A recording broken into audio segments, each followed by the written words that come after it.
আরে স্যার, আপনারা? আরে এই প্রশ্নটাই তো আমরা তোমাকে জিজ্ঞেস করছি। তুমি এখানে কি করছো? তুমি তো অসুস্থ ছিলে। আরে স্যার, বাইক চুরি হয়ে গেছিল আমার। এই সামনে থানাতেই রিপোর্ট লেখাতে এসেছিলাম। এই দেখুন। আমরা জানি তোমার বাইকটা কোথায়। আপনারা কি করে জানলেন স্যার? তোমার বাইক বিক্রম বিজয়ের বাড়ির কাছে পেয়েছি। সেই বিক্রম বিজয় যে তোমার বাবার খুনি। যখন ব্যুরোতে এসিপি স্যার বলল যে বিক্রম বিজয়ের খুন হয়েছে, তখন তুমি জানতে না ওই বিক্রম বিজয়? হ্যাঁ স্যার। আরে তাহলে তুমি ব্যুরোতে কেন বললে না? তোমার বলা উচিত ছিল যে বিক্রম বিজয়ই তোমার বাবার খুনি। স্যার, বাবার শ্রাদ্ধ ছিল স্যার। মন্দির থেকে ব্যুরো আসছিলাম, ওনার ব্যাপারেই ভাবছিলাম। আর কিছু খেয়াল ছিল না স্যার। একদম কিছু মাথায় আসছিল না, বুঝতেই পারছিলাম না কি করব। আর এই যে তোমার হাতটা কাটা, এক্স্যাক্টলি কি হয়েছিল? স্যার, এটা তো মন্দির থেকে যখন আমি অটোতে ফিরছিলাম।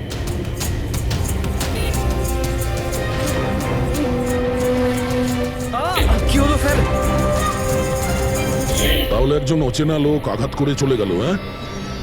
এমনি অকারণে? স্যার, আমি জানি বিশ্বাস করাটা একটু কঠিন, কিন্তু এটাই সত্যি। আচ্ছা পঙ্কজ, তুমি সবসময় তো বাইকে করে ব্যুরোতে আসতে, হঠাৎ তুমি অটো করে কেন এলে? হঠাৎ করে না স্যার, আমার বাইক তো দুদিন ধরে খারাপ হয়ে রয়েছে। তাহলে তোমার খারাপ হয়ে যাওয়া বাইকটাকেও নিয়ে গেল। সে ওটাকে রিপেয়ার করলো, আর ঠিক হয়ে যাওয়ার পর ওটাকে একটা ফাঁকা জায়গায় ফেলে দিয়ে এলো। তাও কাকতালীয় ভাবে এমন একজনের বাড়িতে ফেলে দিয়ে এলো যার আজই খুন হয়েছে, আর যে তোমার বাবার খুনিও। স্যার, আপনারা আমাকে সন্দেহ করছেন? আপনাদের মনে হচ্ছে ওই বিক্রম বিজয়কে আমি মেরেছি?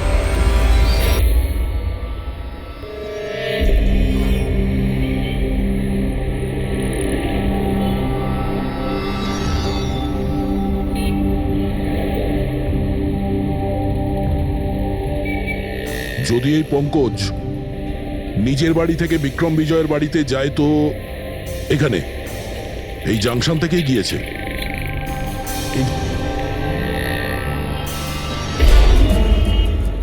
স্যার, সিগন্যালে সিসিটিভি ক্যামেরা রয়েছে। এই সিসিটিভি ক্যামেরার ফুটেজ থেকেই আমরা জানতে পারবো যে পঙ্কজ ওই বাইকে করে এখান থেকে গিয়েছিল নাকি ওটা অন্য কেউ ছিল।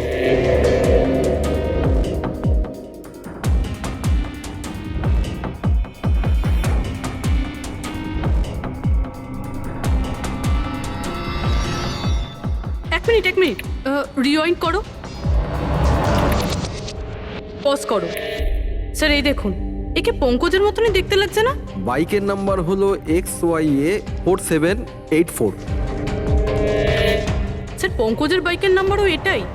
পুরবি, এই পঙ্কজ এতটা তো ভুল করবে না যে একটা অপরাধ করতে যাওয়ার আগে রাস্তায় আর একটা অপরাধ করবে, সিগন্যাল ভাঙা। নিশ্চয়ই কেউ আছে যে পঙ্কজকে ফাঁসাতে চাইছে, আর সেই কারণেই ও সিগন্যালটা ভেঙেছে, যাতে আমাদের যে সন্দেহটা আছে পঙ্কজের উপর, ওটা আরো মজবুত হয়। কিন্তু স্যার, পঙ্কজকে কে ফাঁসাতে চাইবে? হতে পারে ওর কোনো পুরনো শত্রু। স্যার, আমার এমন কোনো পুরনো শত্রু নেই যে আমাকে ফাঁসানোর জন্য এরকম কিছু করবে স্যার। পঙ্কজ, খুব ভালোভাবে চিন্তা করো, কেউ তো হবে। না স্যার। যদি তোমার কোনো শত্রু না থেকে থাকে, তাহলে এই খুন তুমিই করেছো। তুমি নিজের বাবার মৃত্যুর প্রতিশোধ নিয়েছো তুমি, আর সেটাও ওনার মৃত্যুবার্ষিকীতে। স্যার, আমার প্রতিশোধ নেবার কোনো মেন্টালিটি নেই স্যার। আমি খুনি না স্যার, আমি একজন সিআইডি অফিসার। যতদূর বাবার কথা স্যার, আমি তো ওনাকে ভালো করে দেখিও নি স্যার। আমার তো এমন কিছু মনেও নেই যে উনি আমাদের সঙ্গে কখনো টাইম স্পেন্ড করেছেন বা আনন্দ করেছেন। স্যার, উনি হয়তো কখনো ভাবতেনও না যে ওনার একটা ছেলে আছে যার ওনাকে প্রয়োজন। তার মানে হলো তোমার বাবার সঙ্গে তোমার সম্পর্ক ভালো ছিল না? স্যার, উনি একজন আন্ডারকভার কপ ছিলেন। বেশিরভাগই নিজের কাজে ব্যস্ত থাকতেন। বাড়ি, সংসার, সন্তান, পরিজন, সেসব নিয়ে উনি কোনোদিন মাথায় ঘামাননি। আমাকে শুধু আমার মাই মানুষ করেছেন স্যার। কিন্তু তাও বলছি পঙ্কজ, তোমার নিজের বাবার সাথে কোনো না কোনো স্মৃতি তো জড়িয়ে থাকবে না? কিছু মনে আছে? শুধু স্যার এইটুকুই মনে আছে আমার, স্যার আমাকে উনি মেলায় ঘুরতে নিয়ে যেতেন, কিন্তু মেলায় নিয়ে যাওয়ার আগে উনি আমাকে হসপিটালে নিয়ে যেতেন প্রতিবার। কি? হসপিটালে? ওটা কেন? হয়তো ছোটবেলায় আমি খুব অসুস্থ থাকতাম, আর উনি হসপিটালে নিয়ে যেতেন, আর আমার খুব ব্যথা লাগতো স্যার। যন্ত্রণা? পঙ্কজ, কোথায় যন্ত্রণা হতো? স্যার পিঠে, এখানে স্যার। পিঠে? পঙ্কজ, ডাক্তার পিঠে কি করতো? না স্যার, তেমন কিছু মনে পড়ছে না স্যার। মনে করো পঙ্কজ, মনে করো কি করতো? তোমার পিঠে ইঞ্জেকশন দিত, বা পিঠের থেকে রক্ত বার করতো? কি করতো মনে করো? Sir sir sir drill drill machine দিয়ে কিছু করতো হসপিটালে। কি বলে, ড্রিল মেশিন দিয়ে?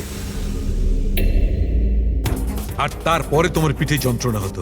খুব ব্যথা করতো স্যার, আমি তো এক সপ্তাহ ঠিক করে বসতে পারতাম না। আর তারপর বাড়ি যাবার পর তোমার ঘুম ঘুম পেত, অদ্ভুত কিছু মনে হতো, মাথা ঘুরতো? হ্যাঁ স্যার।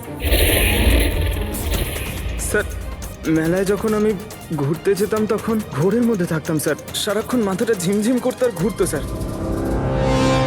কিন্তু স্যার এই কথাটার কেসটার সাথে কি সম্পর্ক? সম্পর্ক আছে বস। আমার মনে হচ্ছে এর বাবা এর খুব কম বয়সে এর বোন ম্যারো ডোনেট করে দিয়েছিল। কিন্তু স্যার, বাচ্চাদের বোন ম্যারো ডোনেট করা তো বেআইনি কাজ। বেআইনি কাজ, কিন্তু আমার মনে হচ্ছে বস টাকার জন্য বা যে কোনো কারণেই হোক ওই ডক্টর এর বাবার জন্য এই সমস্ত করেছে। সেটা বুঝলাম স্যার, কিন্তু আমি এখনো এটা বুঝতে পারছি না যে ওই ঘটনাটার এই কেসের সাথে কি সম্পর্ক। কানেকশন এইটা পুরোপি, যখন কাউকে বোন ম্যারো ডোনেট করা হয়ে থাকে তখন যাকে বোন ম্যারো ডোনেট করা হয়েছে সেই ব্যক্তির হিউম্যান কাইমারিজম হয়ে যায়। হিউম্যান কাইমারিজম? এটা এটা কি ডক্টর সালুখে? মনে করো যে যে লোকটাকে বোন ম্যারো ডোনেট করা হয়েছে সেই ব্যক্তিটির শরীরে দুটো ডিএনএ তৈরি হয়ে যায়। একটা ডিএনএ সেইটা যেটা ওর নিজের অরিজিনাল, আর দ্বিতীয় ডিএনএটা তার যার বোন ম্যারো তাকে ডোনেট করা হয়েছে তার। তার মানে ডক্টর, পঙ্কজের বোন ম্যারোটা যে পেয়েছে তার রক্তেও এই পঙ্কজের ডিএনএ আছে। এক্স্যাক্টলি দয়া বস, আমার মনে হচ্ছে সেই ব্যক্তিটা একটা বিশেষ লোক যার জন্য পঙ্কজের বাবা এই কাজ করেছিলেন। এমন কোন বিশেষ লোক যে পঙ্কজের বাবা ইন্সপেক্টর অধিরাজের খুব কাছের মানুষ ছিলেন, আর তার মৃত্যুর প্রতিশোধ নিতে গিয়ে ও একটা খুন করে বসে। কিন্তু কে?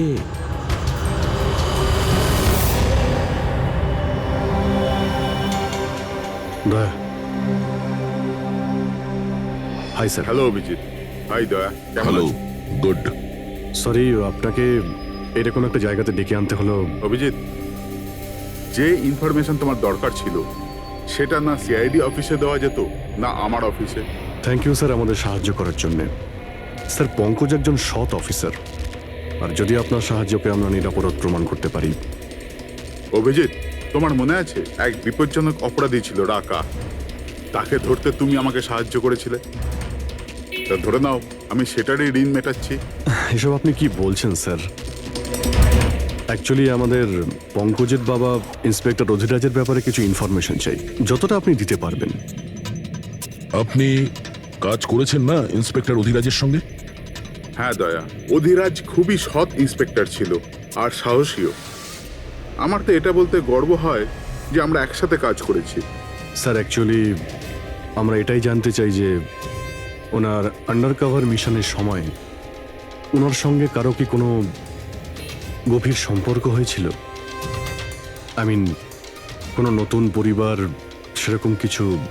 অভিজিৎ, এই যে আন্ডার কভারদের যে দুরকম জীবন হয়, খুব কঠিন হয় সেটা সামলানো। এই পুলিশেরাও তো মানুষ হয় নাকি, আর তাদেরকেও সেই সীমাটা পেরিয়ে যেতে নেই যেটা ও পেরিয়ে গিয়েছিল। মানে ওনারও কারোর সঙ্গে ভালোবাসা হয়েছিল? ওনারও কোনো অন্য পরিবার ছিল? হ্যাঁ, অধিরাজের দ্বিতীয় স্ত্রী বাচ্চা জন্ম দিতে গিয়ে মারা গিয়েছিল। ও, আর অধিরাজ বাবুর মৃত্যুর পর এই দ্বিতীয় বাচ্চাটার কি হয়েছে? এই রহস্য সবসময় রহস্যই রয়ে গেছে। অধিরাজ ওই দ্বিতীয় বাচ্চাটাকে কোথায় রেখেছে, কিভাবে বড় করেছে, আর ওই বাচ্চাটা কোথায় গেল কেউ কিছু জানে না। আর এই যে বাচ্চাটা, মানে দ্বিতীয় বিয়ের বাচ্চাটা, কত বয়স ওর? এ পঙ্কজের থেকে 2-3 বছর বড় হবে। বিয়ে পঙ্কজের মায়ের সাথে আগে হয়েছিল, কিন্তু বাচ্চা দ্বিতীয় স্ত্রীর আগে হয়েছিল। হয়তো ওনার কোনো রোগ ছিল যার কারণে অধিরাজবাবু পঙ্কজের বোন ম্যারো ওকে দিয়েছিলেন। নিজের বাবার মৃত্যুর প্রতিশোধ নিতে হতে পারে খুনটা পঙ্কজের সৎ ভাইই করেছে। আর এখন প্রশ্ন এটাই যে পঙ্কজের এই সৎ ভাই কে সে, আর এখন কোথায়? আমার কিছু কিছু আইডিয়া হচ্ছে যে ওর সঙ্গে ঠিক কি হতে পারে। দেখুন স্যার, আমাদের আরো একটা সাহায্যের খুব প্রয়োজন। এই আন্ডার কভার মিশনের সময় আপনাদের সঙ্গে আর কারা কারা ছিলেন তার সবার ইনফরমেশন চাই, আর অধিরাজ বাবুর ডিটেলস। অভিজিৎ, এটা একটু মুশকিল হবে। জানি স্যার, এটা খুবই কঠিন, কিন্তু কাউকে নির্দোষ প্রমাণ করতে হবে। আপনি আমাদের উপরে বিশ্বাস রাখতে পারেন, সমস্ত ইনফরমেশন আমাদের কাছেই থাকবে। ওকে। এই কতক্ষণ আর অপেক্ষা করতে হবে? এই লোক সময় আসে না কেন?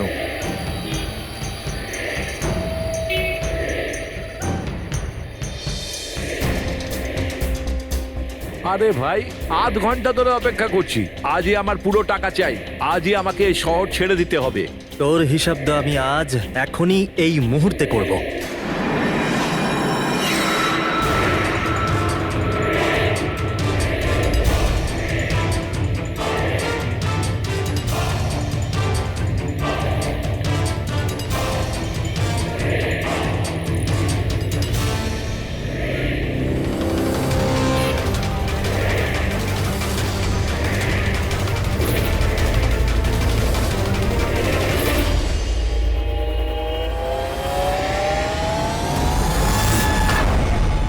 তোর অ্যাকাউন্ট সিআইডি বন্ধ করবে।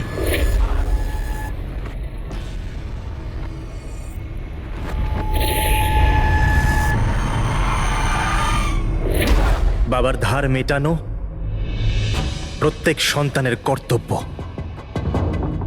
আর যে ছেলে এটা করে তাকেই ভালো ছেলে বলা হয়, আর সেটা হলাম আমি। তুমি তো কিছু করনি, আমি নিয়েছি আমার বাবার মৃত্যুর বদলা। দেখো মোহিত, তোমাদের বাবা ইন্সপেক্টর অধিরাজ একজন সৎ, একজন কর্তব্যপরায়ণ পুলিশ অফিসার ছিলেন। কি ভাবছিলে তুমি তোমার মতন একজন অপরাধীর বাবা হয়ে গর্ব করতেন, নাকি পঙ্কজের মতন একজন সৎ সিআইডি অফিসারের উপর? তার সত্যি কথা বলতে তো বাবার সব সময়ই এই পঙ্কজের উপর গর্ব ছিল, আর ভালোবাসতো একেই বেশি। আমাকে তো উনি অনাথ আশ্রমে দিয়ে দিয়েছিলেন স্যার, যাতে ওনার দ্বিতীয় পরিবারের ওপর কোনো আঁচ না আসে। তুমি যখন এই কথাটা জানতে আমাদের কাছে এলে না কেন? আমি তো তোমার ভাই, একসঙ্গে ধরতাম বিক্রমকে, তাও আইনের পথে। চাই না আমার তোমার সাহায্য। আমাদের বাবার হত্যাকারীকে কিভাবে ধরতে হবে, কিভাবে ওর উপর প্রতিশোধ নিতে হবে, এর প্ল্যানিং আমি আগে থেকে করে রেখেছিলাম, অনেক দিন থেকে। আর এটাই হলো কারণ আমার সিবিআই অফিসার হওয়ার। আর ঠিক আমার বাবার মতোই একটা আন্ডার কভার মিশনে গেছিলাম ওই বিক্রমের বিরুদ্ধে, কিন্তু এইবার তাকে সাজা দেওয়ার জন্য নয় স্যার, বরং ওকে শেষ করার জন্য। একজন সিবিআই অফিসার হয়েও তুমি অপরাধ করেছো। তোমাদের মতো অফিসারের জন্যই সবাই আইনের উপরে ভরসা করতে পারে না। এই কাজে কেতন তোমাকে সাহায্য করেছিল না? হ্যাঁ স্যার, কেতনও আমার বাবার সাথে কাজ করত। সেও একজন আন্ডার কভার অফিসার ছিল, সেই আমাকে সবকিছু বলেছে। আর তার বলাতেই আমি জানতে পারি যে ছোটবেলায় আমার একটা অপারেশনও হয়েছিল। আর যখন তুমি জানতে পারলে যে তোমার রক্তে দুটো ডিএনএ আছে, একটা তোমার আর একটা আমার, তুমি খুন করে আমাকেই ফাঁসিয়ে দিলে। হ্যাঁ, আর এই জন্য আমার রক্ত বার করে আমি ওই অস্ত্রের ওপরে ছড়িয়ে দিয়েছিলাম। আর তারপর তোমার হাত কেটেছিলাম, যাতে এক তীরে দুই পাখি মরে। আমার দুই শত্রু, আমার বাবার হত্যাকারী ওই Vikram. Hello Kailash sir. Sir, আমি বিক্রমের রুমেতে অডিও ডিভাইস লাগিয়ে দিয়েছি।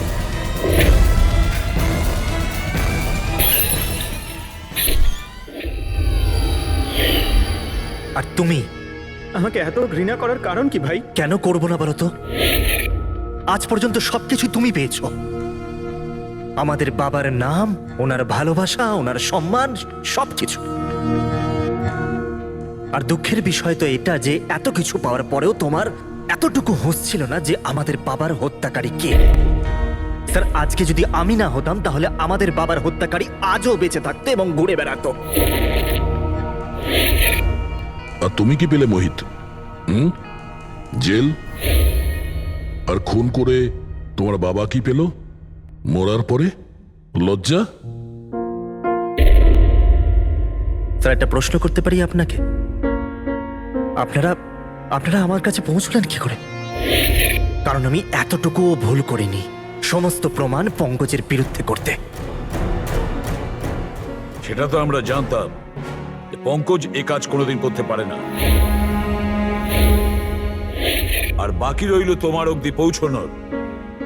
যখন আমরা দুটো ডিএনএর খোঁজ পেলাম, আমরা তোমার বাবা ইন্সপেক্টর অধিরাজের ব্যাকগ্রাউন্ড চেক করলাম। সেখান থেকেই আমরা জানতে পারি যে ওনার আরো একজন ছেলে আছে, তুমি। ব্যাস, আমরা সেই ছেলের ঠিকুজি খুঁজে বার করলাম তোমার। আর পুরো ব্যাপারটা ছবির মতন পরিষ্কার। অনেক ভুল করেছো তুমি মোহিত, মস্ত বড় ভুল করেছো। আইন তোমাকে কঠোর থেকে কঠোরতম শাস্তি দেবে, হয়তো যাবজ্জীবন জেল, না হলে ফাঁসি।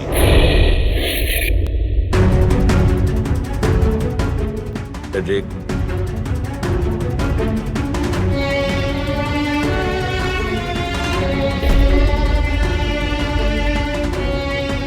সরি স্যার, আমি জানি তোমার মনে শুধু আমার প্রতি ঘৃণাই আছে, কিন্তু আমি সত্যি জানতাম না আমার কোনো ভাই আছে। আমি জানি না তোমার সঙ্গে কি হবে, কিন্তু তুমি একটা কথা সবসময় মনে রেখো, আমি তোমার অপেক্ষা করব। I'll wait for you, brother.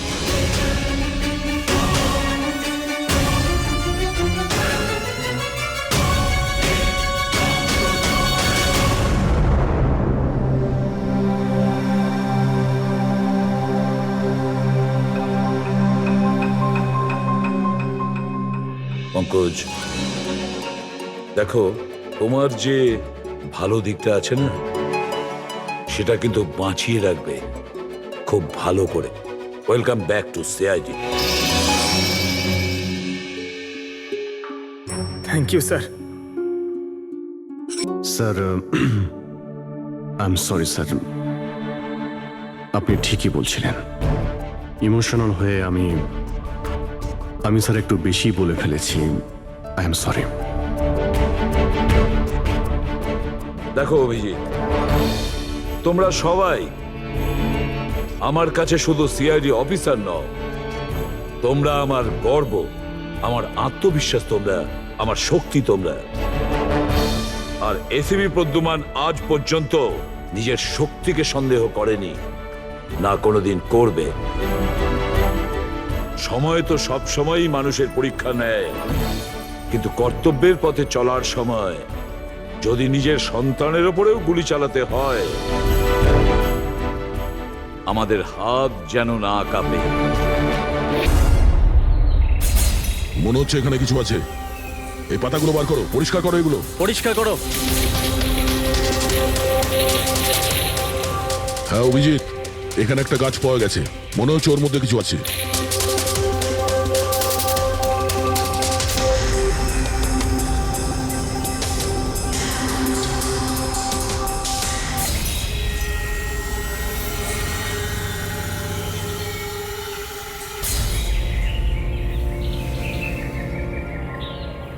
কঙ্কাল কোনো মহিলার। আচ্ছা, এটা সঞ্জনা নয় তো? এটাই শহরের সবচেয়ে বিখ্যাত সাইকেলের দোকান স্যার। যদি এখানে কিছু জানতে পারা যায়। আসুন স্যার, কি চাই? কিছু ইনফরমেশন চাই। সিআইডি এখানে কি হয়েছে স্যার?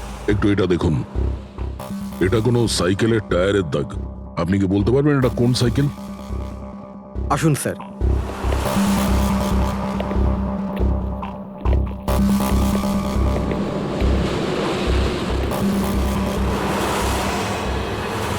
এই হলো ওই সাইকেল, JBRX 100। JBRX 100।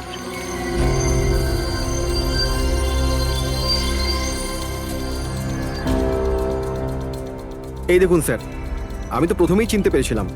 আচ্ছা, কি বলতে পারবেন এরকম সাইকেল কে কিনতে পারে? মানে আমি বলতে চাইছি, কার কাছে থাকতে পারে এই ধরনের সাইকেল? এটা বলা তো খুবই মুশকিল স্যার, কারণ JBR এর এই সাইকেলটা এখন ট্রেন্ডে চলছে। প্রত্যেক সপ্তাহে কমপক্ষে 50টা পিস আমার তো প্রত্যেক দোকানের ব্রাঞ্চ থেকে বিক্রি হয়। আচ্ছা, শহরে অগুন্তি পিসেস আছে, তাদের মধ্যে এই সাইকেলের মালিককে খোঁজা কি করে সম্ভব হবে স্যার? খুবই হাইটেক সাইকেল। 21টা গিয়ার না? হ্যাঁ। শক অবজারভার, লেটেস্ট ডিজাইন। এর দামও নিশ্চয়ই খুব ভালো হবে। দাম 30,000 থেকে শুরু।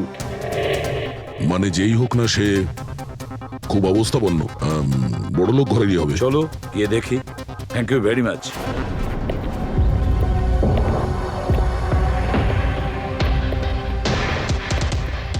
এখানে তো সেরকম কিছু স্পেশাল ইনফরমেশন তো পেলাম না। মনে হচ্ছে আমাদের ইনভেস্টিগেশনটা অন্য পদ্ধতিতে করতে হবে। সঞ্জনা আর শোলা। সঞ্জনা তো বুঝতে পারছি, কিন্তু এই সোলাটা কি? অ্যাড্রেসও হতে পারে, আবার তারিখও হতে পারে। বুঝে উঠতে পারছি না আসলে কি এই পুরো চক্রান্তটা।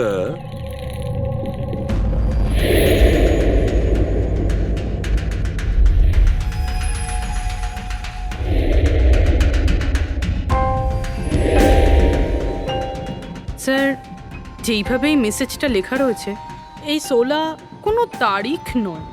এটা 100% কোনো জিনিস বা জায়গা যেখানে যেখানে লাশ লুকোনো যেতে পারে। তো এমন কোনো কিছু পেয়েছো, কোনো জায়গা?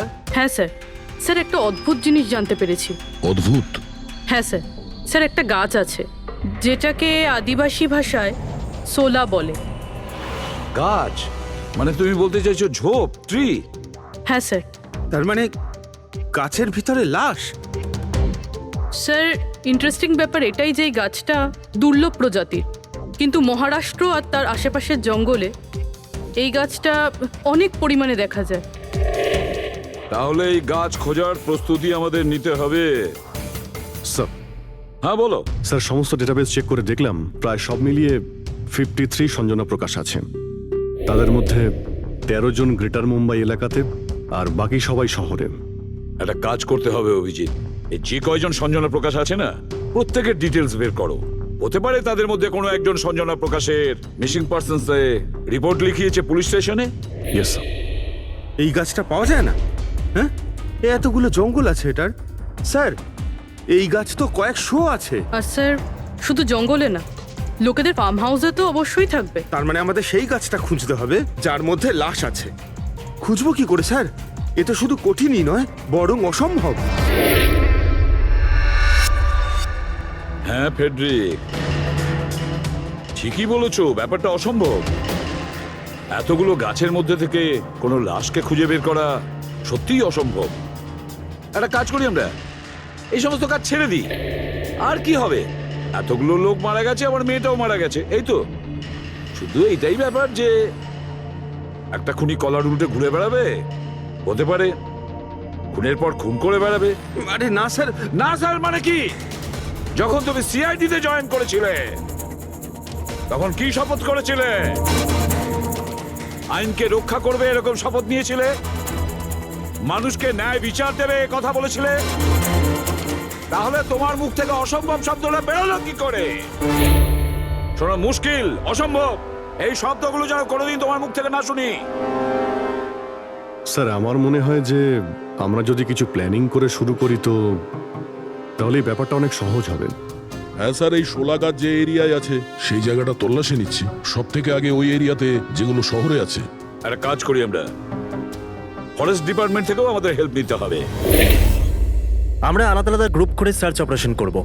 এখান থেকে শুরু করব, তারপর এই দিক দিয়ে সামনে এগোবো, তারপর এখানে, তারপর এখানে। আচ্ছা, এক একটা গাছকে চেক করতে কত সময় লাগতে পারে? কিছু দিন, এমনকি কিছু সপ্তাহ লাগতে পারে। কোনো চমৎকার হলে কাজটা তাড়াতাড়ি হবে।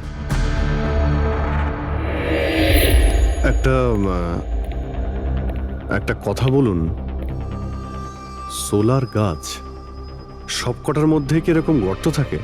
না না, সব গাছ এরকম হয় না, তবে কিছু কিছু গাছ ভেতর থেকে এরকম হয়ে যায়। ওটা কিভাবে? এই গাছগুলোর একটা বিশেষ রোগ হয়, একটা বিশেষ ধরনের ব্যাকটেরিয়ার হামলা হয় এদের মধ্যে, আর পুরো গাছটাই ফাঁপা হয়ে যায় ভেতর থেকে। মানে যেই গাছটায় লাশটা লুকোনো হয়েছে সেটা ভেতর থেকে ফাঁপা। চলো, কিছু কাজ তো সহজ হলো, আমাদের সেই গাছটা খুঁজতে হবে যেটায় গর্ত আছে। আচ্ছা, এরকম কোনো এরিয়া আছে যেখানে এই সব গাছে এই ধরনের রোগ ছড়িয়ে আছে? প্রায় 150 বছর আগে চারকোলি ফরেস্ট, ওখানেই রোগ পাওয়া গেছিল। এটা এখানে আছে। খুব দ্রুতই রোগটা ছড়িয়েছিল, আর যতক্ষণ আমরা চিকিৎসা করেছিলাম অনেক গাছ নষ্ট হয়ে গেছিল। আর এগুলো সবই ওই একই গাছ ছিল আগে? হ্যাঁ। এই গাছগুলো এখনো ওখানে আছে? অনেকগুলো।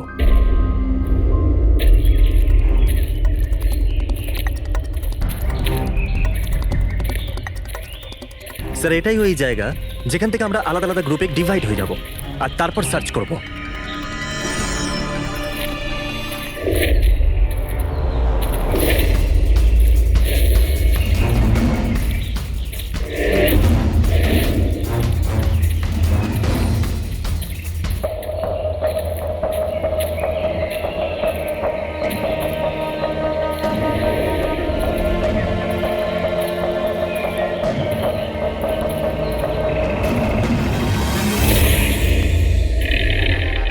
স্যার, সব জায়গা চেক করলাম, কেউ কোথাও সঞ্জনা প্রকাশের নিরুদ্দেশ হওয়ার রিপোর্ট দায়ের করেননি। আর শহরে যে 8 জন সঞ্জনা প্রকাশ আছে তাদের খবর কি? তারা সবাই তো ঠিকঠাকই আছে স্যার, আমি সবকটা চেক করেছি। কোনো গোলমাল হয়নি তো? একটা গন্ডগোল আছে স্যার। আমি যখন আলাদা আলাদা পুলিশ স্টেশনে গিয়ে সঞ্জনা প্রকাশ নামের কারোর নিরুদ্দেশ হওয়ার খবর চেক করছিলাম, তখন আমি একটা খুব আজব কথা জানতে পারলাম। কি আজব ব্যাপার, তাড়াতাড়ি বলো। স্যার, এই যে বেনামে মেসেজ এসেছে না, সেটা শুধু আমরা পাইনি, বরং বিগত কয়েক মাসে 4-4টে পুলিশ স্টেশনে কেউ ঠিক সেরকমই একই রকম মেসেজ পাঠিয়েছে স্যার। মুম্বাই, নাসিক, পুনে, লোনাভালা। বেশ, তাহলে আমরা ওই 4টে পুলিশ স্টেশন থেকে খোঁজ নেব ওই বেনামি বার্তা কারা পাঠাচ্ছে।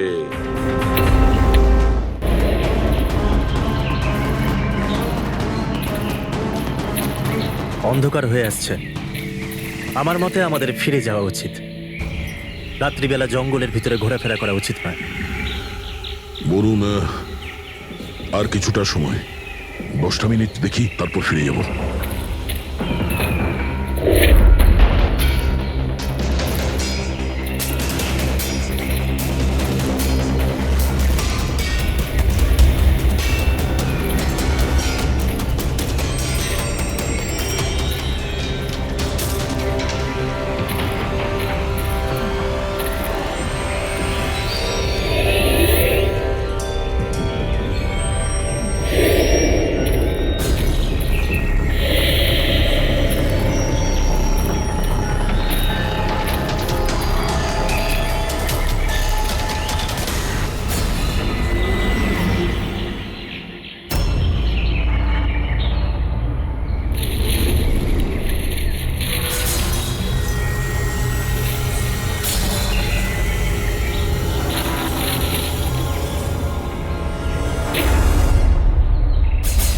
মনে হচ্ছে এখানে কিছু আছে।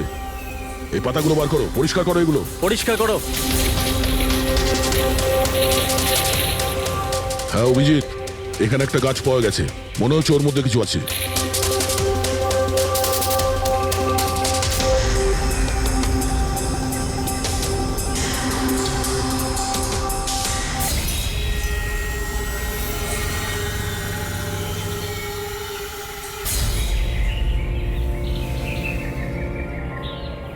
কঙ্কাল কোনো মহিলার?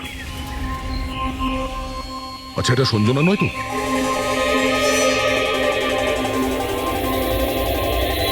হ্যাঁ স্যার, ঠিক এরকমই মেসেজ আমরাও পেয়েছিলাম কিছুদিন আগে। দেখো তো কে। স্যার এটা দেখুন। সঞ্জনাকে কে মেরেছে? 16ই মে লুকিয়েছে। আমরা ভেবেছিলাম কেউ মজা করছে, পাড়ার বাচ্চারা কেউ, তাই আমরা সেই জন্য সত্যিটা জানার প্রয়োজন মনে হয়নি আপনাদের। কি করে খুঁজে পেতাম স্যার?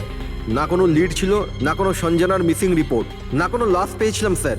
তাই তারপর স্যার লিড তো নয়, কিন্তু আমার লেভেলে আমি তদন্ত করেছিলাম, কিন্তু তাতে যে মেসেজ পাঠাচ্ছে তারও কোনো খোঁজ পাইনি, এছাড়া কোনো খুন বা অপহরণও হয়নি। অতএব এটা আমাকে মজা মনে করে ছেড়ে দিতে হয়েছে। এই হলো সেই মেসেজ যেটা আমি থানার দেওয়ালে লেখা পেয়েছি। একদম ওই রকমই লেখা। আমরাও ঠিক এই রকম মেসেজই পেয়েছিলাম। গত কয়েক মাস ধরে 4টে আলাদা আলাদা পুলিশ স্টেশনে আর আমাদের বাড়িতে এই মেসেজটা যে দিচ্ছে, সে তো নিশ্চয়ই মজা করছে না। স্যার, এই যে 4টে শহর, মুম্বাই, নাসিক, পুনে, লোনাভলা, এগুলো একে অপরের থেকে অনেক কিলোমিটার দূরে স্যার। শুধু মেসেজ পাঠানোর জন্য তো কেউ এতগুলো শহরে যাবে না স্যার। আমার মনে হয় এই 4টে শহরের সঙ্গে ওর কোনো কানেকশন আছে। স্যার, ওই মেয়েটার খুন ছুরি মেরে করেছিল স্যার। আর কঙ্কালের বোন ডেন্সিটি দেখে এটা মনে হচ্ছিল যে মরার সময় ওই মেয়েটার বয়স ছিল 20 বছরের কাছাকাছি হবে। 20 বছরের কাছাকাছি? পুরবি, শহরে 8 জন সঞ্জনা প্রকাশ আছে, তাদের বয়স কিরকম? স্যার, প্রথম জনের বয়স 67, 43, 52, 21, 33, 39, 23 আর 29। 21 বছর আর 30 বছর। ওই 21 বছর আর 30 বছর বয়সী যে সঞ্জনা প্রকাশ আছে, ওদের ব্যাপারে আবার খবর নাও। সঞ্জনা দেবী, একটা কথা আমি বুঝতে পারছি না যে এই আপনার আধার কার্ড আর লাইসেন্সে যে ডেট আছে সেটা মানে এর মধ্যেই করা হয়েছে কার্ড দুটো। অ্যাকচুয়ালি স্যার, আমি ছোটবেলা থেকেই ব্রডে থাকতাম, তো আমার কাছে সব আইডি প্রুফ ওখানকারই ছিল। আর এখন তো আমি ইন্ডিয়া এসে গেছি, তো আমার এখানকার প্রুফও দরকার। সো এখানে সব প্রুফ তৈরি করে নিয়েছি।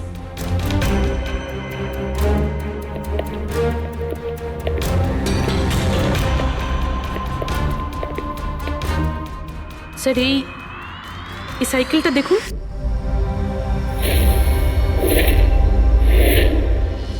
একে? এটা বিকি, আমার ছেলে, সঞ্জনার ছোট ভাই।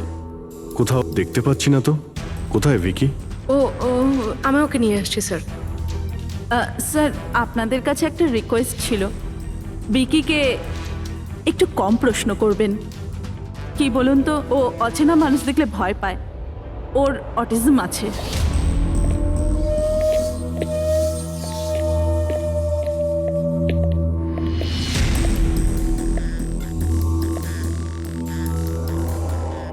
হ্যালো বিকি। আসলে ব্যাপারটা হচ্ছে, ও অচেনা লোকেদের আর অচেনা জায়গা দেখলে খুব ঘাবড়ে যায়। আরে আরে, এই ভিকি সব থেকে বেশি কাকে ভালোবাসে? ওর কাকিমা মনার সাথে। ভিকি ছোটবেলা থেকেই আমার স্ত্রীর খুব কাছের ছিল। বিকির চিকিৎসা নিশ্চয়ই করাচ্ছেন? চিকিৎসা তো করিয়েছি, কিন্তু আর স্পেশাল স্কুলে ট্রাইও করেছিলাম, কিন্তু কোনো লাভ হয়নি। ও অ্যাডজাস্ট করতেই পারছিল না। হ্যাঁ স্যার, আমরা মুম্বাই, পুনে, লোনাভলা, এমনকি নাসিকেও ট্রাই করলাম, কিন্তু কোনো লাভ হলো না। অভিজিৎ, এ তো সেই সব জায়গাগুলোরই নাম নিচ্ছে যেখানে যেখানে সঞ্জনাকে মার্ডার করার মেসেজ পাওয়া গেছে। আপনি কে? স্যার, ও আমার ছেলে সমীর। ও স্কুল থেকেও পালিয়ে যেত, এই জন্য আমরা ওর উপরে ট্র্যাকার লাগিয়ে দিয়েছিলাম, যাতে ও কোথাও যদি হারিয়ে যায় তাহলে আমরা যাতে ওকে ফিরিয়ে আনতে পারি। আপনারা ভিকির সম্পর্কে আর আমাদের সম্পর্কে এত কথা জিজ্ঞেস করছেন কেন? ওই একটা কেসের ব্যাপারে এই এরিয়াতে যতগুলো বাড়ি আছে আমরা সবাইকে জিজ্ঞাসাবাদ করছি, কিন্তু আপনাদের ঘাবড়াবার কোনো কারণ নেই। আপনাদের সঙ্গে কথা বলে এমন মনে হচ্ছে যে এই কেসের সঙ্গে আপনাদের কোনো সম্পর্কই নেই। Anyway, thank you. Thank you. Thank you.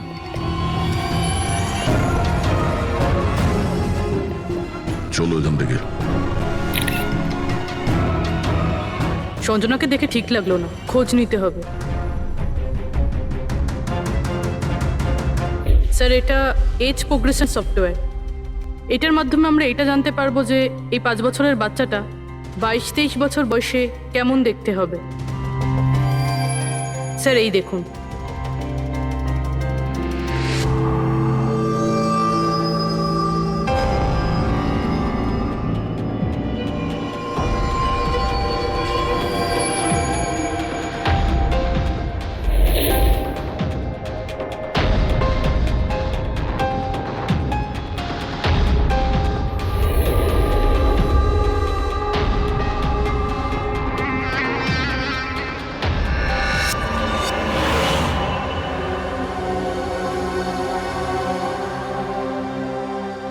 তোমার মুখের প্রত্যেকটা ডিটেল এখন আমার কম্পিউটারে চলে এসেছে।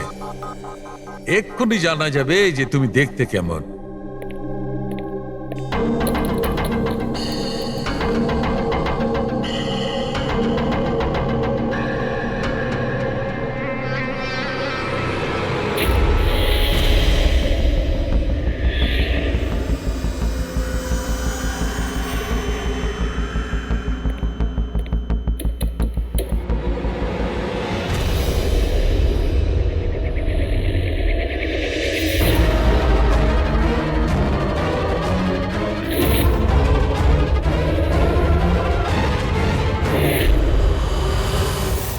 এ তো স্যার অন্য কেউ।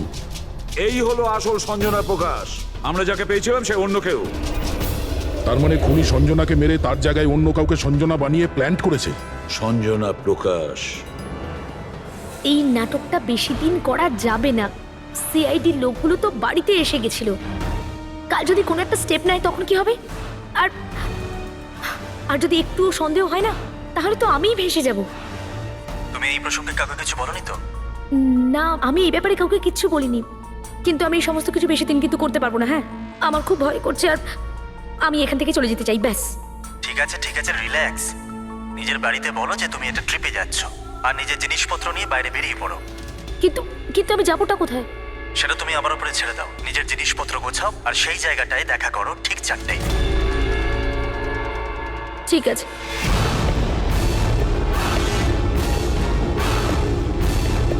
সঞ্জনা কোথায়?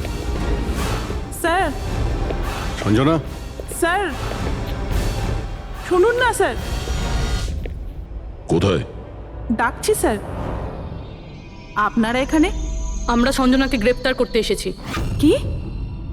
আপনারা ওকে গ্রেপ্তার কেন করবেন? কি করেছে ও? একটা খুনের সঙ্গেও জড়িত। আমাদের কাছে ওর নামে ওয়ারেন্ট আছে।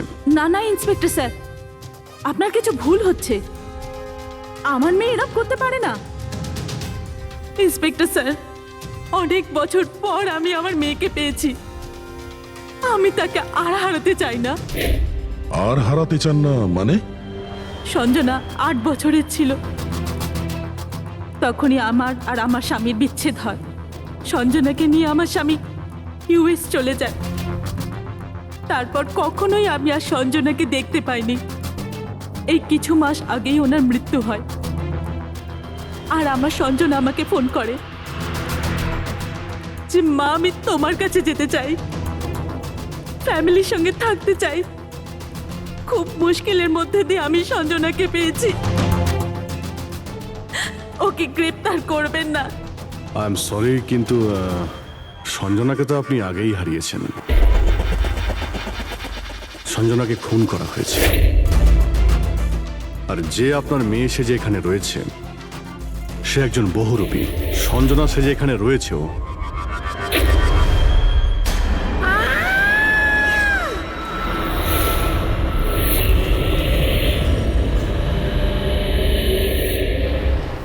সরে যান তাড়াতাড়ি। ওপরে ওঠো, সাবধানে।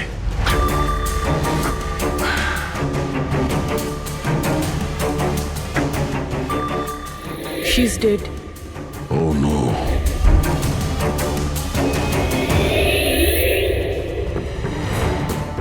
স্যার, ওরই ফোন মনে হচ্ছে। কিছু লেখা আছে স্যার এটাতে। মনে হয় সুইসাইড নোট। আমি আসল সঞ্জনাকে মেরে ওর জায়গা নিতে চেয়েছিলাম, যাতে সুখ স্বাচ্ছন্দ্যে বাঁচতে পারি। সঞ্জনাকে খুন করে সেই অপরাধবোধ আমাকে কুড়ে কুড়ে খাচ্ছিল, তাই সুইসাইড করছি। ফ্রেডি, পঙ্কজ, লাশটাকে ফরেন্সিক ল্যাবে পাঠাবার ব্যবস্থা করো। আর এখানে যতজন লোক আছে ওদের সবার ডিটেলস নিয়ে নাও, কে কখন কোথায় ছিল। না না না না, এটা ঠিক নয়। ও আত্মহত্যা তখনই কেন করলো যখন আমরা ওকে গ্রেপ্তার করতে এখানে আসি? হঠাৎ করে কি ওর বিবেক জেগে উঠলো নাকি? স্যার, এইসবে এই মেয়েটা একা ছিল না, পরিবারের অন্য সদস্যও জড়িত আছে। আর সব কিছু জেনে যাওয়ার ভয়ে একে রাস্তা থেকে সরিয়ে দিল। তখন আপনি কোথায় ছিলেন? স্যার আমি রুমে ছিলাম, আওয়াজ শুনে এসেছিলাম। আর আপনি? স্যার আমি বাইরে ছিলাম, আওয়াজ শুনে এখানে এলাম। স্যার ওই মেসেজে যা লেখা আর বিকি যা লিখেছে দুটোই সেম, আমি ম্যাচ করিয়েছি। আর ওর কাছে ওই একই সাইকেল আছে, JBR 1000। আর ওর ওই 4টে শহরের সাথেও যোগাযোগ রয়েছে যেখানে মেসেজগুলো পুলিশকে দেওয়া হয়েছিল। স্যার, আই থিঙ্ক এতগুলো প্রমাণ যথেষ্ট এইটা প্রমাণ করার জন্য যে এই মেসেজগুলো বিকিই পাঠাতো।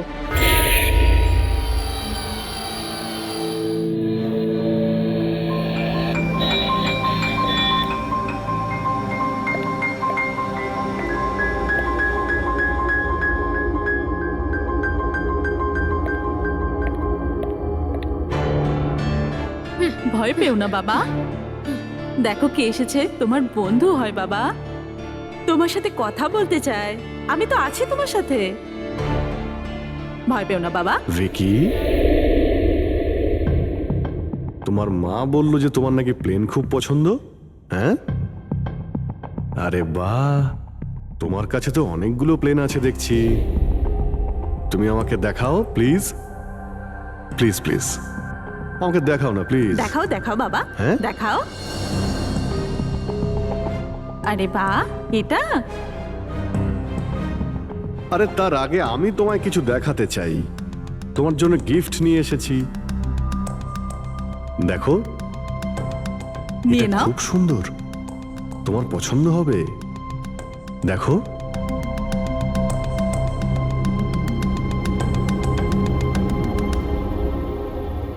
Wow, jet aeroplane! আমি না বড় হয়ে পাইলট হব, তখন সব প্লেন উড়াবো। বাহ, এই সব প্লেন উড়াবো। আমাকেও বসাবে? পাক্কা পাক্কা। আরে বাহ! আরে শোনো, আমার একটা বন্ধু আছে, ও সত্যিকারের পাইলট। তুমি কি কথা বলবে ওর সঙ্গে? তুমি চাইলে ওর সঙ্গে ঘুরতে পারো, হ্যাঁ? মাকেও সঙ্গে করে নিয়ে যেও, কি বলো? আরে দারুণ ব্যাপার। আচ্ছা শোনো, আমার একটা কথা বলো, সঞ্জনা দিদির ব্যাপারে তুমি জানতে পারলে কি করে? আরে ভিকি, এটা আবার কি হলো? আরে ভিকি, আমি তোমার বন্ধু, আমাদের কেন ভয় পাচ্ছ তুমি? দেখো, আমি পুলিশ, তুমি তো নিজেই বলতে চেয়েছিলে সঞ্জনা দিদির ব্যাপারে, হ্যাঁ? প্লিজ বলো, কি করে জানতে পারলে? কিছুদিন আগে আমি রাতে। কারোর একটুও সন্দেহ হয়নি যে আমি আসল সঞ্জনা নই, নকল সঞ্জনা। এবার আসল সঞ্জনার ডেড বডি সারা জীবনের মতো এই শুলা গাছে লুকোনো থাকবে। আমরা এখানে আনন্দ করব।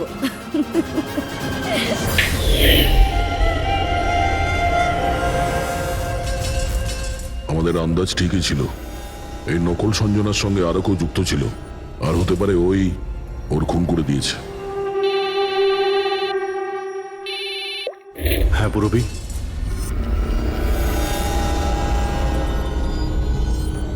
কোথায়? ওকে ওকে, এই নকল সঞ্জনার ব্যাপারে একটা লিড পাওয়া গেছে। ওর ফোনে একটা সিক্রেট ব্যাংক অ্যাকাউন্ট পাওয়া গেছে, যাতে ওর আসল নাম আছে নয়না। আর এই অ্যাকাউন্ট থেকেই ও প্রত্যেক মাসে কাউকে টাকা পাঠাতো নাগপুরে। নয়না আমাদের মেয়ে হয় স্যার, ও পেশায় একজন অ্যাক্ট্রেস, কিন্তু একটা অ্যাসাইনমেন্টের কারণে ও মুম্বাইতে রয়েছে। কিন্তু আপনি এমনভাবে জিজ্ঞেস করছেন কেন? কি হয়েছে ওর? ও ঠিক আছে তো? না, ও ঠিক নেই। নয়না মারা গেছে।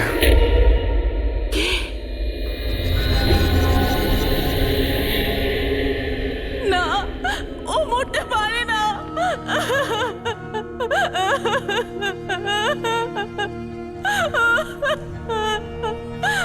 কালই ও আমার সাথে ফোনে কথা বলেছিল। না, ওর মৃত্যু কখনো হতে পারে না। ওর মৃত্যু। আমাদের সন্দেহ হচ্ছে যে কেউ ওকে খুন করেছে। হতে পারে সে, যার জন্য ও কাজ করত। ম্যাম প্লিজ প্লিজ নিজেকে সামলান। দেখুন, নয়নাকে তো আমরা ফিরিয়ে আনতে পারবো না, কিন্তু ওর খুনিকে ধরে শাস্তি তো দিতে পারবো ম্যাডাম। প্লিজ আপনি নিজেকে সামলান। ও কার হয়ে কাজ করতো? হ্যাঁ, আমাকে বেশি কিছু বলেনি। ও একটা ভালো অফার পেয়েছিল, খুব আনন্দে ছিল। বলেছিল, মা খুব ভালো রোল পেয়েছি। কাজের অফারটা মুম্বাই থেকে এসেছিল।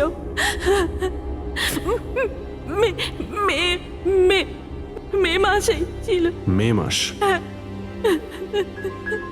Thank you very much. May মাস মানে যখন সঞ্জনার ইন্ডিয়াতে ফেরার কথা ছিল তখন। সঞ্জনার নামে 50 কোটি টাকা ট্রাস্ট ছিল, যার মধ্যে 60% গত কয়েক মাসে আর বাকি টাকাগুলো গত কয়েক সপ্তাহে বিদেশি অ্যাকাউন্টে ট্রান্সফার করা হয়েছে, যেটাকে আমরা ট্রেস করতে পারিনি। তার মানে নয়নাকে কেউ তার কাজে ব্যবহার করেছে আর কাজ শেষ হতেই রাস্তা থেকে সরিয়ে দিয়েছে। কিন্তু কে? এই রহস্য তো নয়নার সঙ্গেই শেষ হয়ে গেছে। বা হয়তো নয়। আমার মাথায় একটা প্ল্যান এসেছে। অঞ্জনা যে খুন হয়েছে সেই সত্যিটা তো নয়না স্বীকার করেই নিয়েছিল, কিন্তু ওর খুনি এখনো পর্যন্ত ধরা পড়েনি। আর ওর খুনি এই বাড়িরই কোনো সদস্য। কিন্তু সে বেশিক্ষণ বাঁচতে পারবে না, কারণ তাকে ধরার জন্য আমাদের কাছে একটা প্ল্যান আছে। আর বিকির সাহায্যে আমাদের এই প্ল্যানটা সফল হতে পারে। উইকি আমাদের এই খুনের ব্যাপারে বলেছিল, তার মানে খুনির ব্যাপারেও নিশ্চয়ই কিছু জানে, কিন্তু বলতে পারছে না। যদি কোনো বাচ্চা খারাপ, ভয়ঙ্কর বা বিপজ্জনক জিনিস দেখে ফেলে, তো শক বা স্ট্রেস থেকে বাঁচার জন্য ওদের মস্তিষ্ক সেটাকে এক কোণে ব্লক করে দেয়। ওদের এই কথাটা মনে তো থাকে, কিন্তু পুরোপুরি নয়। ভিকির সাথেও এরকমই হয়েছে। এই জন্য ও আমাদের মেসেজ পৌঁছে তো দিয়েছে, কিন্তু তার বেশি ডিটেলস দিতে পারেনি। সেই জন্য আমরা দিল্লি থেকে অটিজম স্পেশালিস্ট একজনকে ডেকে পাঠিয়েছি, যে একটা যন্ত্র আর বিশেষ টেকনিক দিয়ে ব্রেন প্যাটার্ন রিডিং এর মাধ্যমে ভিকির মতো বাচ্চাদের মস্তিষ্কে যা লুকিয়ে রয়েছে সেটা পড়ে নিতে পারেন। আমরা ওর মাথায় একটা বিশেষ ডিভাইস পরাবো, আর তারপরে ওর আলাদা আলাদা সবার ছবি দেখাবো। চিনতে পারা, স্মৃতিশক্তি আর এইরকম বিভিন্ন রকম তথ্য আলাদা আলাদা জায়গা স্টোর হয়। ছবিগুলো দেখার পর ওই ডিভাইসে একটা লাইট জ্বলবে, আর যে ছবিটা দেখার পর ব্রেনের আলাদা আলাদা জায়গায় লাইটটা জ্বলবে, কিংবা ইজি তার মানে ইলেকট্রোএনসেফেলোগ্রাম উপর নিচে যদি হয়, তার থেকেই জানা যাবে যে সেই হচ্ছে খুনি, যাকে বিকি দেখেছিল। মনা কাকি, বিকি বাবা নিজের ঘরে নেই। কি? বিকি বাবা ওর নিজের কি ঘরে হলো? নেই। কোথায় গেল? কোথায় গেল? জানি না কি হয়ে গেছে ওর। যেভাবে হোক ওকে খুঁজে আনুন, যা খুশি করুন। ও স্কুল থেকেও পালিয়ে যেত, এই জন্য আমরা ওর উপর ট্র্যাকার লাগিয়েছিলাম। আর যদি ট্র্যাকার লাগানো থাকে তাহলে তো আমরা ওকে ট্র্যাক করতে পারি। হ্যাঁ, এক মিনিট।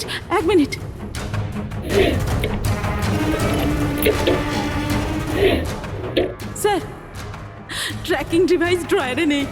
আমার ছেলেকে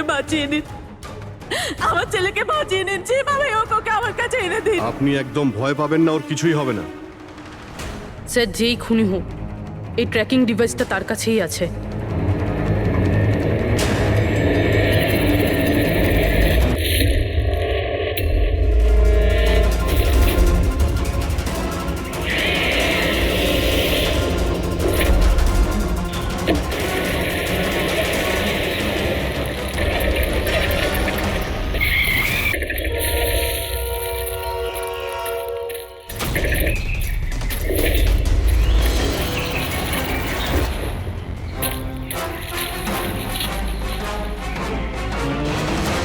আসামি বিকি নয়?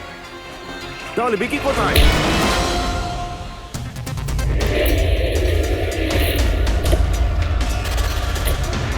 বিকি একদম ঠিকঠাক আছে। বিকি কখনো হারিয়েই যায়নি, সেই কারণে ওকে খোঁজারও প্রয়োজন নেই।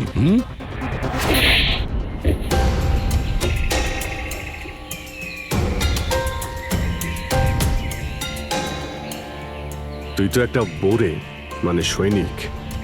আসল খেলোয়াড় কোথায় সেটা বল। এটা খুনির কাছে পৌঁছানোর আমাদের একটা প্ল্যান ছিল, যেটা সাকসেসফুল হয়েছে।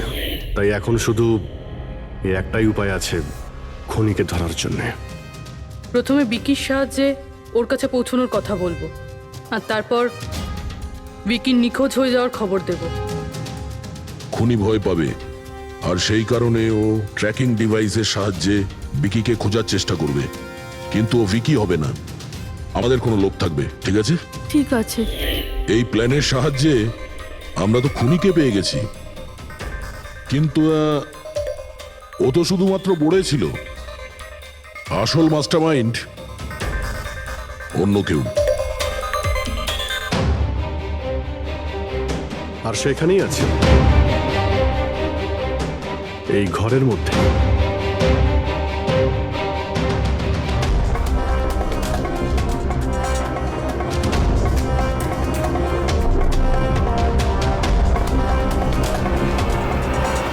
কপিল, কি প্ল্যান বানিয়েছো তুমি?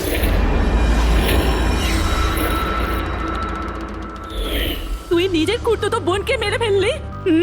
ম্যাডাম প্লিজ, আমি তোকে ছাড়বো না। ছেড়ে দিন। স্যার, একে ফাঁসির শাস্তি দেবেন, একে ছাড়বেন না। এ আমার মেয়েকে মেরে তো ফেলেছে। কপিল কেন করলে এটা? আমি এসব করেছিলাম। আমি সঞ্জনাকে মেরে ওর লাশটাকে লুকিয়ে ফেলেছিলাম, আর তারপর ওর বদলে আমি দ্বিতীয় সঞ্জনাকে নিয়ে আসি। I am so excited. কত বছর পর সবার সঙ্গে দেখা হবে, মমির সাথে, বাকিদের সাথে। সবাই কত হ্যাপি হবে, তাই না? এই জন্যই তো আমি কাউকে বলিনি, সবাইকে সারপ্রাইজ দেব। কি? হ্যাঁ, খুব ভালো হবে। গাড়ি থামালে কেন? স্যার, মনে হচ্ছে গাড়ি খারাপ হয়ে গেছে, আমি দেখছি।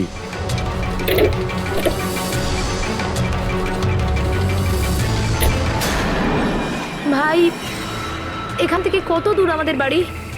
এতটাই দূর যে সেখানে তুমি কোনোদিন পৌঁছবে না।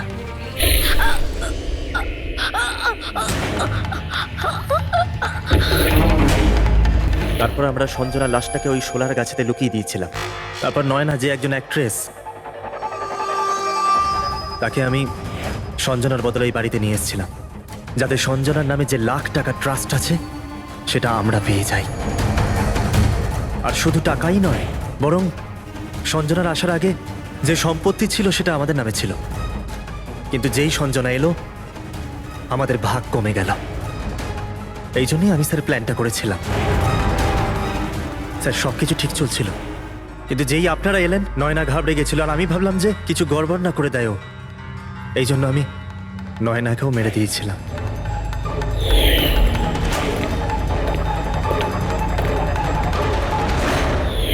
কিন্তু আপনারা আমার সমস্ত প্ল্যানেতে জল ঢেলে দিলেন।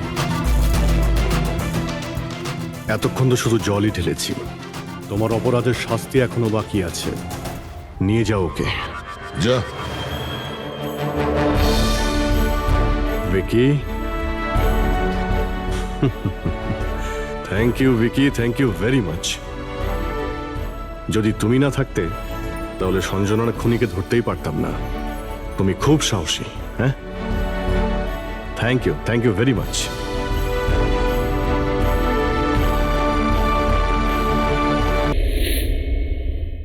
গান আর ব্যাচ।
এটা অন্যায় হচ্ছে,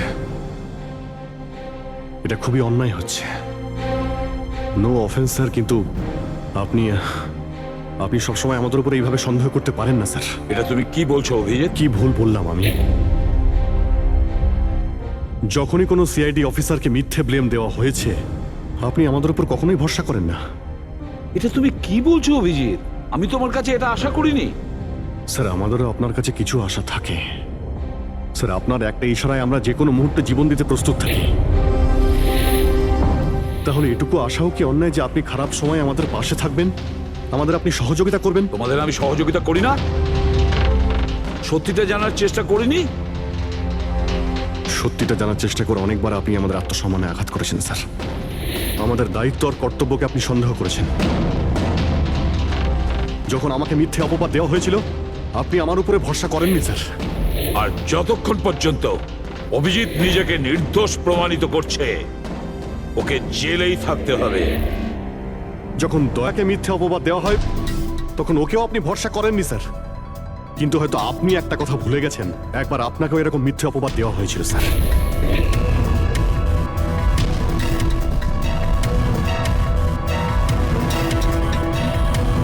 সেই মুহূর্তে আমাদের মধ্যে কেউ আপনাকে সন্দেহ করেনি। আমরা শক্ত দেওয়াল হয়ে আপনার সামনে দাঁড়িয়েছিলাম স্যার, যাতে আপনাকে কেউ ক্ষতি করতে না পারে। তাহলে আমাদের খারাপ সময় কি আপনি আমাদের পাশে দাঁড়াতে পারেন না? অভিজিৎ কোনো অপরাধীর থেকেও বিপজ্জনক একজন ইমোশনাল সিআইডি অফিসার। তুমি ইমোশনাল হয়ে যাচ্ছ অভিজিৎ। আমি তোমাকে এই কেস থেকে সরিয়ে দিলাম।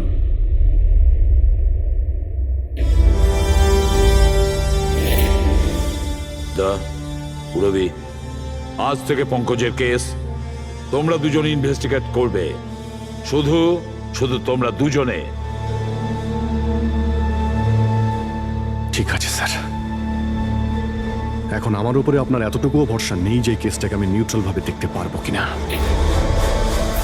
এত বছর ডিউটির পর এরকম মেডেল তো ভাগ্যবানেরাই পায়। Thank you sir.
নিজের পিঠ আমার দিকে করে দাঁড়িয়ে পড়ো। চলো এটাও করে দেখে নি।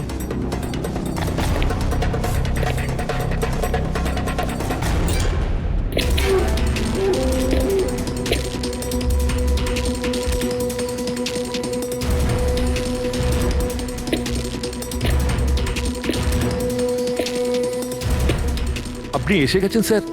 আমি আপনার জন্য অপেক্ষা করছিলাম।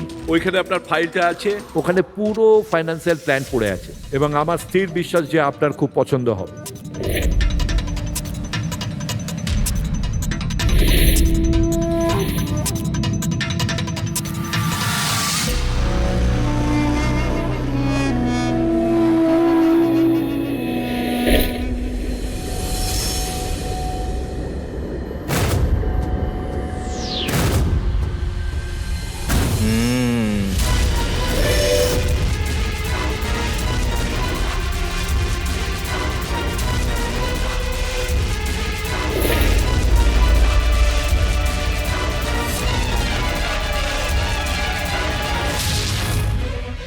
আরে এ তো নকল।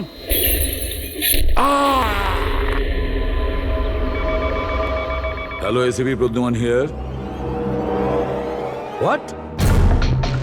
কখন? আচ্ছা ঠিক আছে,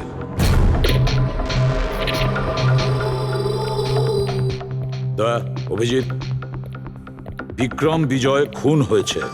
বিক্রম বিজয় মানে ওই কেলেঙ্কারি কেসের? হ্যাঁ হ্যাঁ, ওই বিক্রম বিজয় আজও আইনকে ফাঁকি দিয়ে পালাচ্ছিল, আর আজও খুন হয়েছে ওরই বাড়িতে। একদিন না একদিন তো এটা হওয়ারই কথা ছিল স্যার, এত শত্রুও পুষেছে ঘরের মধ্যে। Sir I am really sorry sir, একটু লেট হয়ে গেলাম। কি ব্যাপার পঙ্কজ, কোথায় ছিলে তুমি? স্যার আসলে বাবার শ্রাদ্ধ ছিল আজ, তাই মন্দিরে গেছিলাম পুজো দিতে। ঠিক আছে, আর এটা হাতে কি হয়েছে? আরে স্যার আসতে গিয়ে লেগে গেল, তেমন কিছু না, খুব বেশি লাগেনি স্যার। ঠিক আছে, তৈরি হয়ে নাও, একটা মার্ডার কেস এসেছে। আর শোনো,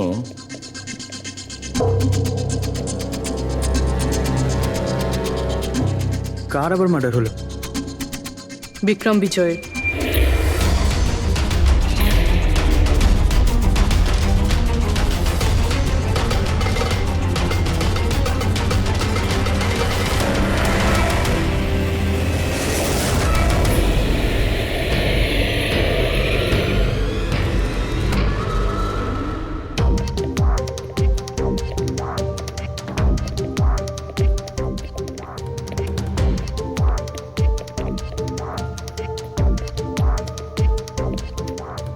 সিআইডি? হ্যাঁ স্যার আমি গোপাল, বিক্রম স্যারের ম্যানেজার। এই তিনজন কারা? এ মোহিত, বিশাল আর ও হলো রাঘব, এরা স্যারের সিকিউরিটি গার্ডস। ও, আর ইনি? ইনি বিক্রম স্যারের ওয়াইফ মধু ম্যাডাম, আর বাকিরা সব স্টাফ। বডি কোথায়? স্যার বডি ভেতরে আছে। এই ঘাড়ে আঘাত করেছে আর পেট আর বুকেও মেরেছে।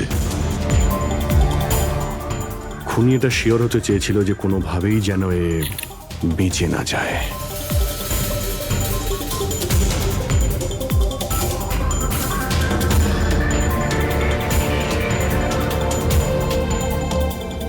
মনে হচ্ছে এটা দিয়ে আঘাত করেছে এর ওপর।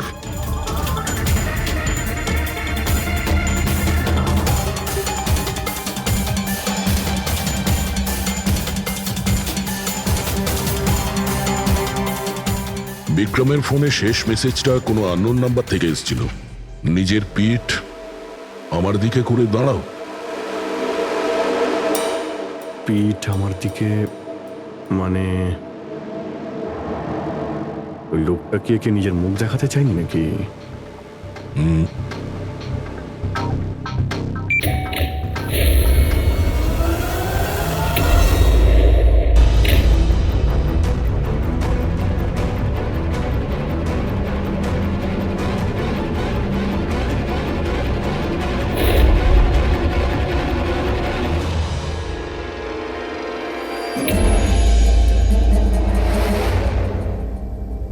এই দেখুন স্যার, ফুলদানি থেকে আমি কি পেয়েছি, audio recording device. Audio recording device মানে এই রুমের মধ্যে যা কথাবার্তা হচ্ছিল সেটা কেউ শুনছিল। স্যার ওর আমি নাম তো জানি না, কিন্তু ও যেভাবে প্রস্তুতি নিচ্ছিল ওটা দেখে তো মনে হচ্ছিল যেন ওনার কোনো বিশেষ ক্লায়েন্ট হবে, আর উনি বিক্রমের সাথে দেখা করতে চাইছিলেন। এই ক্লায়েন্ট বিক্রমের কন্ট্যাক্ট এলো কি করে? স্যার আমার জন্যে ও আগে আমাকে কন্ট্যাক্ট করেছিল। ও বিক্রম স্যারের পুরো ইতিহাস ভালো করে জানতো, আর বিক্রম স্যার ওর এই হোমওয়ার্কে খুব ইমপ্রেসড হয়েছিল, আর উনি আমাকে মিটিং ফিক্স করতে বলেছিলেন। আপনি ওর সঙ্গে আগে দেখা করেছিলেন? না স্যার, ওই ফোন করেছিল, আর সেটাও প্রাইভেট নাম্বার থেকে।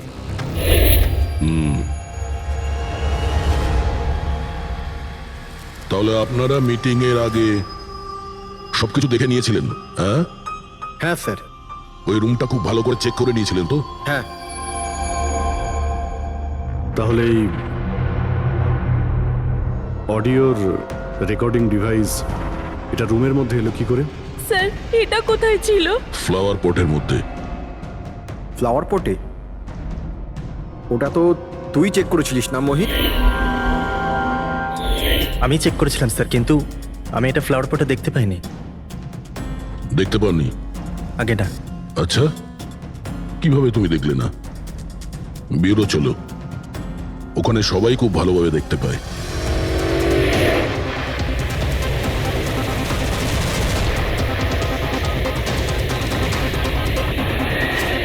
মোহিতের উপর নজর রাখবে। গুলি চালাবে না। কৈলাস স্যার, আপনি? কে ইনি? ইনি সিবিআই অফিসার কৈলাস বাবু। কেমন আছেন স্যার? দারুণ। কি ব্যাপার স্যার, হঠাৎ করে আপনি আমাদের রাস্তা আটকে দিলেন? অভিজিৎ, আমার ওই লোকটাকে চাই যে তোমাদের সিআইডির গাড়িতে বসে আছে। মোহিত?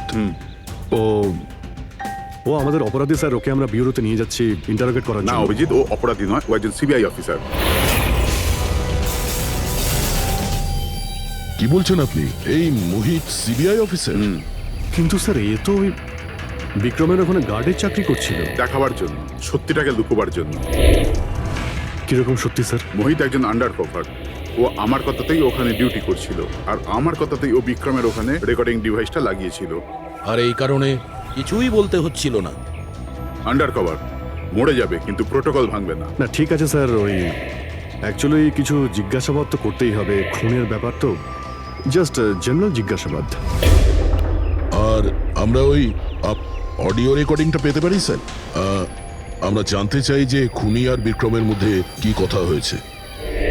আপনি এসে গেছেন স্যার, আমি আপনার জন্য অপেক্ষা করছিলাম। ওইখানে আপনার ফাইলটা আছে, ওখানে পুরো ফাইন্যান্সিয়াল প্ল্যান পড়ে আছে, এবং আমার স্থির বিশ্বাস যে আপনার খুব পছন্দ হবে। এটা নকল।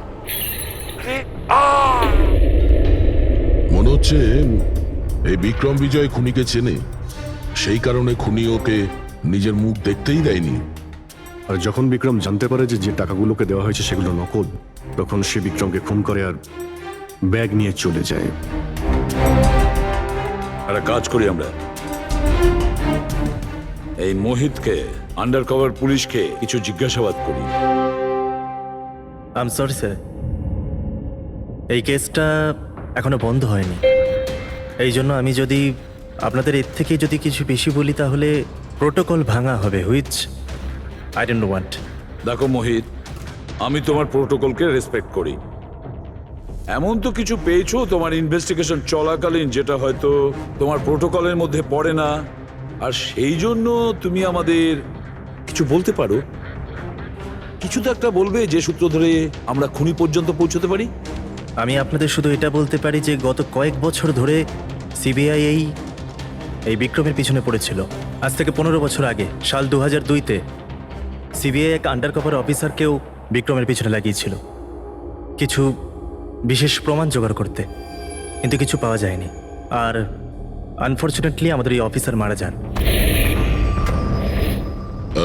এক মিনিট, নাম কি ছিল এই অফিসারের? ইন্সপেক্টর অধিরাজ।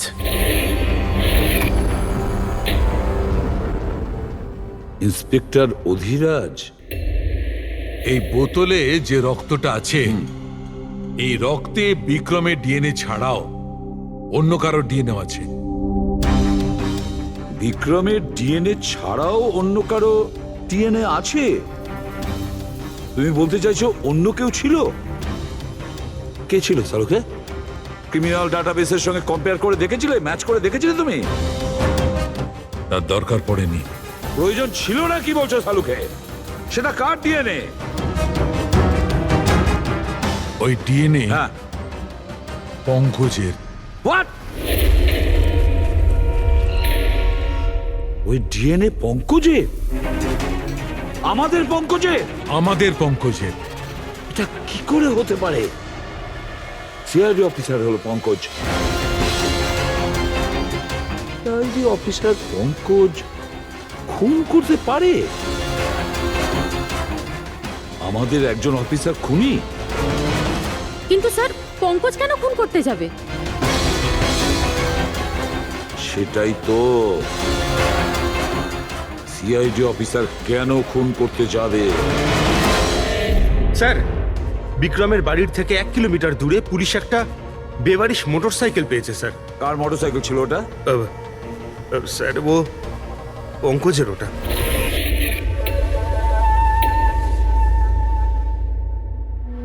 ভাবছিলাম তাই। তার মানে পঙ্কজের বাইকটা পাওয়া গেল ওখানে, আর আপনাদের কারুর অবাক লাগলো না? ফ্রেডি, বিক্রম বিজয় যে মারা গেছে আজ 15 বছর আগে, অধিরাজ বাবু পঙ্কজের বাবা একটা আন্ডার কভার কপ বডিগার্ড সেজে বিক্রম বিজয়ের বিরুদ্ধে প্রমাণ জোগাড় করছিল, আর সেই কারণে ও মারাও গেছে। তার মানে স্যার পঙ্কজ এটা ভাবে যে পঙ্কজের বাবার মৃত্যুর পিছনে এই বিক্রম বিজয়ের হাত রয়েছে, আর এই জন্য ও ওর বাবার মৃত্যুর প্রতিশোধ নেবার জন্য।